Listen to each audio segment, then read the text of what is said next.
جو ہمارے اساتذہ کے پاس بیٹھ کے پڑھتے ہیں، اور یہ جو مدارس میں باقاعدہ اس جیتے جاگتے کھاتے پیتے دور میں بھی تھوڑے پر قناعت کرتے ہیں، تو یہ تزکیے کی بہت بڑی صورت ہے۔ اور یہ جو میں نے کہا کہ برے عقیدوں سے اپنے آپ کو پاک کرنا ہے، تو جیسے جیسے انسان کو علم ملتا ہے، انشراح صدر بڑھتا ہے، اس کے اندر سے برے عقیدے نکلتے جاتے ہیں اور خیر پختہ ہوتی جاتی ہے۔ بغیر علم کے عقیدے کا ٹھہراؤ آتا، یہ جب بندہ اس کے دلائل پر واقف ہوتا ہے پھر اسے انشراح صدر نصیب ہوتی، پھر اسے باطن کی آنکھیں ملتی۔ میرے عزیز، سختی آ گئی ہے دلوں میں، آپ یقین کریں، ہو گئی تھی غلطی یار کسی بندے سے، پر معافی مانگ کے آئے۔ ہم نے بھی کسی کے کہنے پہ صلح کر لی ہے، پر ہم نے معاف نہیں کیا۔ طبیعتیں سخت ہیں، اور اس طرح کا ماحول بنا دیا گیا کہ چھوٹے چھوٹے اختلافات نے ہماری طبیعتیں بھانجوں بھتیجوں کے حق میں، عزیزوں کے حق میں، چچا کے حق میں، ماموں کے حق میں سخت کر دی۔ پوچھ لے کسی پڑوسی سے کہ اس کا اپنے پڑوسی کے بارے میں خیال کیا ہے، پوچھ لیں۔ طبیعتوں میں سختی ہے، چھوٹی چھوٹی باتیں لے کے ہم نے اپنے مزاج تلخ کر لیے، ہم اس سختی کو محسوس نہیں کرتے۔ حالانکہ حضور نے جن لوگوں کی تربیت فرمائی تھی نا، نبی کریم علیہ الصلاۃ والسلام نے جن لوگوں کو سینچا سوارا تھا اور ڈائریکٹ مشکات نبوت سے جنہوں نے فیض لیا تھا، ان کے دل اجلے ہو گئے، توانا ہو گئے، اور کبھی ہمیں سکھانے کے لیے اور کبھی امت کو تربیت کا انداز سکھانے کے لیے جب وہ سوالات کھڑے کرتے تھے تو اندازہ ہوتا تھا کہ وہ کس کس طرح اپنے باطن کو سنوارنا چاہتے ہیں۔ ہم نے تو ہر نیا فیشن اپنایا ہے، ہر نیا رنگ اپنایا ہے، کیونکہ ہم اچھا نظر آنا چاہتے ہیں، اچھے ہونا نہیں چاہتے، اچھے نظر آنا چاہتے ہیں، بھلے لگنا چاہتے ہیں، بھلے ہونا الا ماشاء اللہ۔ ایک ایک بات صحابہ نے، یعنی ایک شخص نے آ کے عرض کی، یا رسول اللہ دل سخت ہو گیا، کرم فرمائے۔ تو کریم نے اس شخص سے فرمایا موت کو یاد کیا کر۔ جب تجھے خیال آئے گا نا کہ مر جاؤں گا، دنیا سے جاؤں گا، پھر یہ سختی ٹوٹے گی۔ کیونکہ جو لوگ اپنی موت کا تصور کرتے ہیں، مجھے قبر میں جانا ہے، یہ ٹھاٹھ باٹھ، یہ آنا جانا، یہ شاہی او پیاں دس دیاں قبراں جنہاں تے پھول پئے، ادھروں تے کوئی بھی نہیں آمدہ پر ادھروں لکھاں گئے۔ یہ موت کا ذکر تیرے دل کو نرم کرے گا۔ یا رسول اللہ دل سخت ہو گیا۔ اللہ کرے آپ کو سمجھ آئے۔ تو حضور فرمانے لگے یتیم مل جائے تو اس کے سر پہ ہاتھ پھیرا کر۔ یہ نہیں فرمایا اسے کھانا کھلاؤ، اگرچہ وہ بھی اس میں داخل ہے۔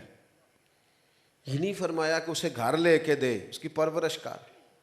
فرمایا پیار سے اس کے سر پہ ہاتھ تو پھیر جس کے سر پر باپ کا سایہ کوئی نہیں۔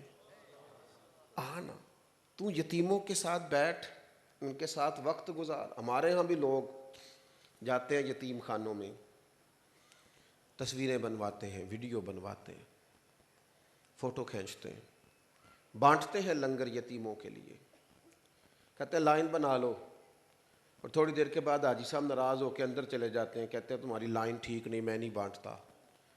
حاجی صاحب بتانا جب رب نے آپ کو دیا تھا تو اسی طرح ہی دیا تھا،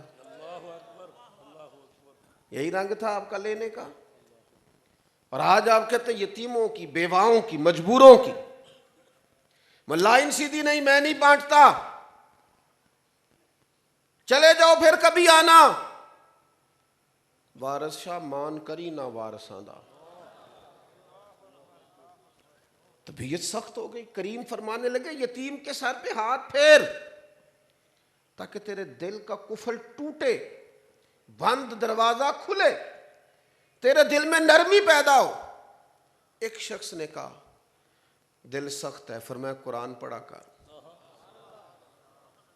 پڑھ، اس کی تلاوتیں کر، یہ تب تیرے دل سے ٹکرائیں گی نا آیتیں تو پھر تیرے دل کو نرم کریں گی، یہ تیرے دل سے قدورتیں دور کریں، زنگ اتر جائے گا۔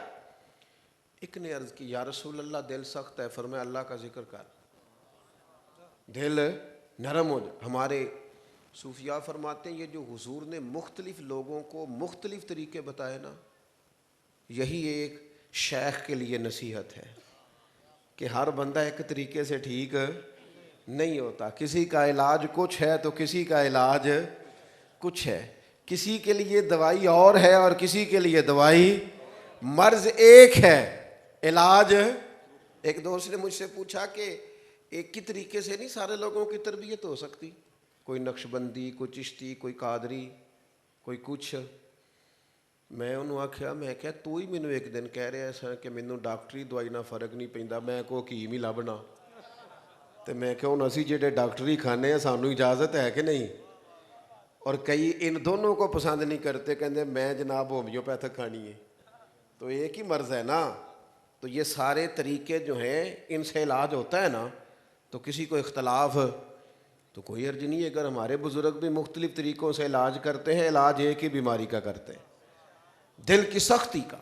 اپنی طبیعت میں گنجائش لائیں، نرمی پیدا کریں، طبیعت میں گھٹن لائیں۔ ہمارے آ گئی ہے، سختیاں آ گئی۔ کچھ عرصہ پہلے کی بات ہے، میں ایک کالم نویس کو پڑھ رہا تھا، اس نے لکھا کہ ہمارے نا ایک کالج میں جھگڑا ہو گیا کسی آفیسر کا، سمجھ لیں پرنسپل کا، کسی ٹیچر کے ساتھ۔ یعنی وہ ٹیچر سب سے قابل تھا، لیکن پرنسپل سے جھگڑا ہو گیا تو ٹیچر صاحب نے بیچاروں نے کوئی سخت بات کر دی ہوگی، تو ماں بدولت جب افسر ہوں تو پھر تو نہیں برداشت کرتے، آپ کی جرت کیسے ہوئی؟ انہوں نے کچھ ایسا کر دیا کہ وہ تبادلہ کرنا ضروری تھا۔ کہتے ہیں کہ لوگوں نے پریشرائز کیا، اسٹوڈنٹس نے، بعض طلباء کے والدین نے، کہ استاد قابل ہے، طالب علم مانوس ہے، بات کی سمجھ آتی ہے، تو علاقے کو ضرورت ہے، آپ مہربانی کریں نہیں مانے۔ پھر انہوں نے نا اس متعلقہ ٹیچر کو مجبور کیا کہ آپ چلو معذرت کر لیں، انہوں نے معذرت کر لی، لیکن اس صاحب نے کہا کہ چونکہ میری شان میں بے ادبی ہوئی ہے، لہذا بچوں کا نقصان ہوتا ہے تو ہو، آپ سب اگر کہتے بھی ہیں تو کہیں، چونکہ میری شان میں بے ادبی ہو گئی ہے، اور یہ معافی بھی مانگ رہا ہے، اور اس نے کہا جی معاف تو میں کر دوں گا پر باقی ٹیچروں نے دیکھ لیا ہے، وہ بھی دلیر ہو جائیں گے، لہذا یہ جائے ہی جائے۔ انہوں نے پھر ایک بڑی عجیب بات لکھی، لکھتے لکھتے کہنے لگے یہ نا ہمارا مجموعی حال ہو گیا ہے، ہم اتنے سخت ہو گئے ہیں کہ ہم ذاتی مفاد کو ہمیشہ، ذاتی مفاد کو ملی مفاد پر ترجیح دیتے ہیں۔ ہم یار عجیب بات نہیں، لوگ یتیموں کا مال کھا جاتے ہیں، کسی یتیم کا مال تیرے گھر میں آئے اور تیرے گھر میں روشنی ہو جائے، یہ کیسے ہو سکتا ہے؟ بیواؤں کے پیسے کھا جاتے ہیں لوگ، کس کس نام پر کیا کیا تماشا لگاتے ہیں، ذاتی مفاد پر ملی مفاد قربان کر دیا۔ دل ہو نا نرم، دل ہو پیارا، دل ہو مخلص، تو آپ یقین کریں زندگی جینے کا مزہ آتا ہے۔ انسان مقصد کے لیے جیے تو وہ تھکتا نہیں، وہ اکتاتا نہیں، اسے کسی جگہ تکلیف نہیں ہوتی۔ وہ میں پہلے بھی کہہ چکا ہوں، پھر کہتا ہوں کہ جو لوگ پیسے طے کر کے تقریریں اور نعتیں پڑھتے ہیں نا، یہ بیچارے بڑی تکلیف میں ہوتے ہیں۔ میں صحیح کہہ رہا ہوں آپ، چونکہ انہوں نے بھی پتہ ہوتا ہے جنہیں مینوں بلایا ہے نا، انہوں پتہ ہے میں کہڑے کام آیا، تو اپنی طبیعت میں بھی کوئی وقار محسوس نہیں کرتے، اور بلانے والے کو بھی پتہ ہوتا ہے کہ میں پھینکتا جاؤں گا پیسے تو یہ پڑتا جائے گا، تو وہ کیا مثلاً اس میں کیا کسی نے لیا اور کیا کسی نے دیا، لیکن کوئی شخص تڑپ کے آئے دور سے اور وہ ڈھونڈتا پھر رہا ہو یار میں نے اس بندے سے کوئی اللہ رسول کی بات سنی، اور اس کی آنکھوں کی طلب اور تڑپ بتاتی ہو کہ یہ تو بس ساقی کے منہ کھولنے کی دیر ہے، انشاءاللہ جام ملے ہی ملے۔ یہ تو میرے عزیز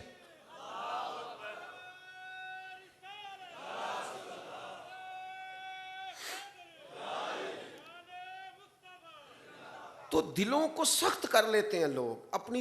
حضرت خالد ابن ولید رضی اللہ تعالیٰ عنہ نا میدان جنگ کے بڑے ماہر تھے، بندے کو نا کام زندگی میں ایک آدھی کرنا چاہیے، پر جو کرنا چاہیے سونا کر کے کرنا چاہیے۔ ہم سارے کرنا چاہتے ہیں، ہوتا ایک بھی ٹھیک نہیں، سارے کرتے ہیں ہم۔ ایک کر لو، پر جتنا کرو اچھا کر کے کرو، بہترین۔